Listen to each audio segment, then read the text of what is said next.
Hello everyone, welcome to Guru TV. I'm your host Jason Sutton from the Dana Golf School, and I'm joined today with Jason Hellman, Ontario Section Teacher of the Year, and we're going to talk a little bit about practice.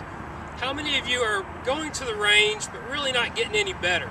So we're going to discuss a little bit about some things you can do, maybe even at the house or on the range, to get a little bit more effectiveness out of your practice.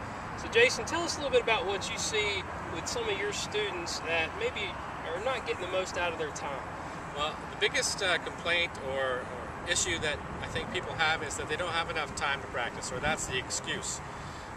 They don't want to put in the time to get better, but they expect to come and take a lesson and then improve without any application, and that's pretty difficult to do.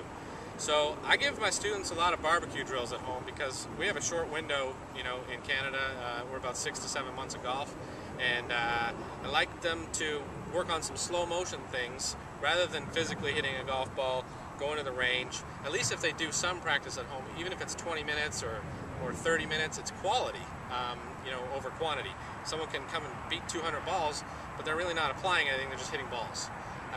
So if we can get them to do some slow motion drills and put them in the right positions, to feel those things, I think they're going to improve real quick. What about a weighted club? Do you suggest a weighted club sometimes for indoor practice, or what do you think about that? Yeah, I think if you do it, maybe, it depends on the reps. If you're doing 20, 30 reps, that's probably too much. If you do 5 and 5, so 5 with a weighted club and then 5 with your regular club, and then maybe 5 with no club. Just take your grip, and work on a motion and make a swing, and figure out and try and feel the right position. Right.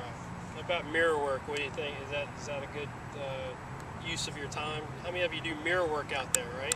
So there's not a lot of mirrors by the barbecue, but there's a patio door. So I get them to turn to the patio door and look in the patio door and go, hey, wow, that looks pretty good, man.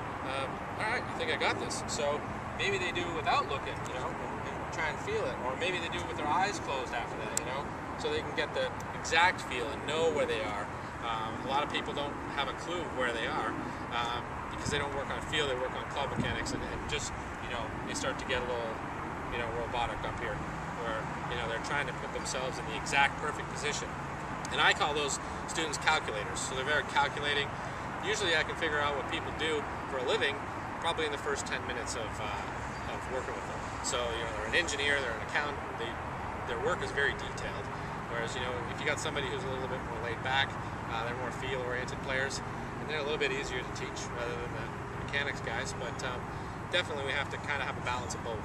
Definitely. What about some drills maybe they could do? I know you're big on setup and biomechanics, body motion.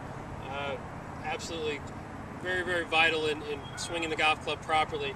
Give us a couple of drills maybe they could do at the barbecue or even in the house. Yeah, so with the club in the house is a great idea, depending on your level of abilities. We might be taking out lights or anything like that. So probably the best drill is out by the barbecue. Grab an old club, because if you grab your 7-iron from your regular set, you're probably gonna leave it behind. You won't remember. So if you have an old club, make sure you use an old one out by the barbecue. Just if you need that 7-iron, you're gonna have some issues. And just getting set up, if this is my window facing the camera, I just want to make sure that, like we worked on in another episode, is try and feel like the right position. So there's a lot of weight on my left side here, me being left-handed, I'm left-handed swinger. So I think we'd like to be kind of, maybe have a bit of a preload. Some people have a preload where you get set up here and then just a little bit of a tilt, just a little bit of pressure on the inside of the foot. Or even squeezing, we've had the beach ball drill before, where if you've had that, just to get some pressure on the inside of the feet to get stable and have a good base to work from. A lot of people just get set up and feel comfortable, and they're, kind of loosey-goosey and just ready to pull the trigger immediately without any focus. So I always tell my students by the end of a lesson that if you can get into a 20-second bubble, you're going to be a good player. You're going to hit the ball better, and you're going to have better results. So 20 seconds of focus isn't a lot. It might seem like a lot, but in a pre-shot routine, 20 seconds is pretty short. Figure out what you want to do, what kind of shot you want to hit, and then we're going to get set up properly, and then get the process going, and hopefully have a good outcome or result. Excellent. That's good, great stuff. So what would you recommend? Let's say most people that I teach, and you probably teach, maybe have a little hour window, right? So what do you include in that hour? Do we do all full swing? Do we do some short game? You know, what would you prescribe for that very busy person that's got, you know, family and work and everything they're trying to juggle, but we want to get more out of our time? What do you think a ratio would be good? So inevitably what's going to happen is people think when they practice, they've got to come out and just hit balls all the time.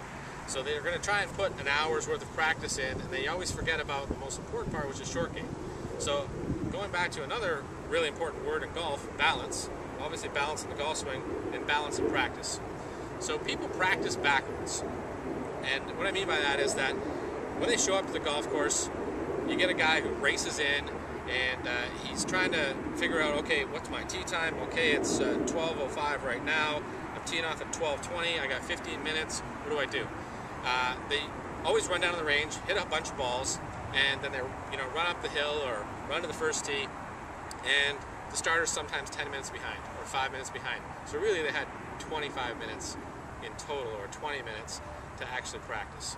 So what they should do is check in with the starter and say, hey, are you guys running on time? And then figure out what they got to do to get warmed up properly.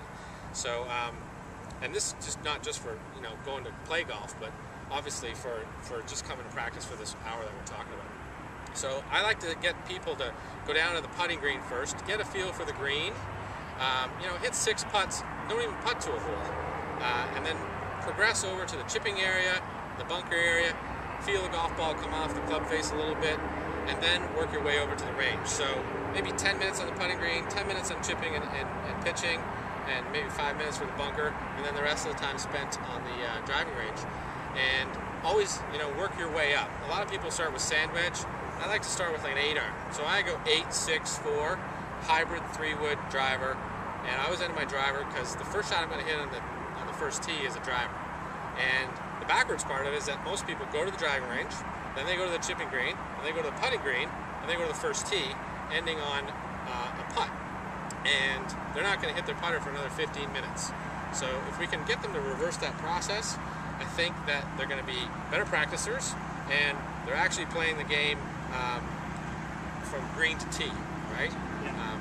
And they're warmed up. So if you end on a really good drive on the driving range, that's fantastic, because you can take that confidence and that mental image and go to the first tee with some success, and, you know, just hit the same shot again.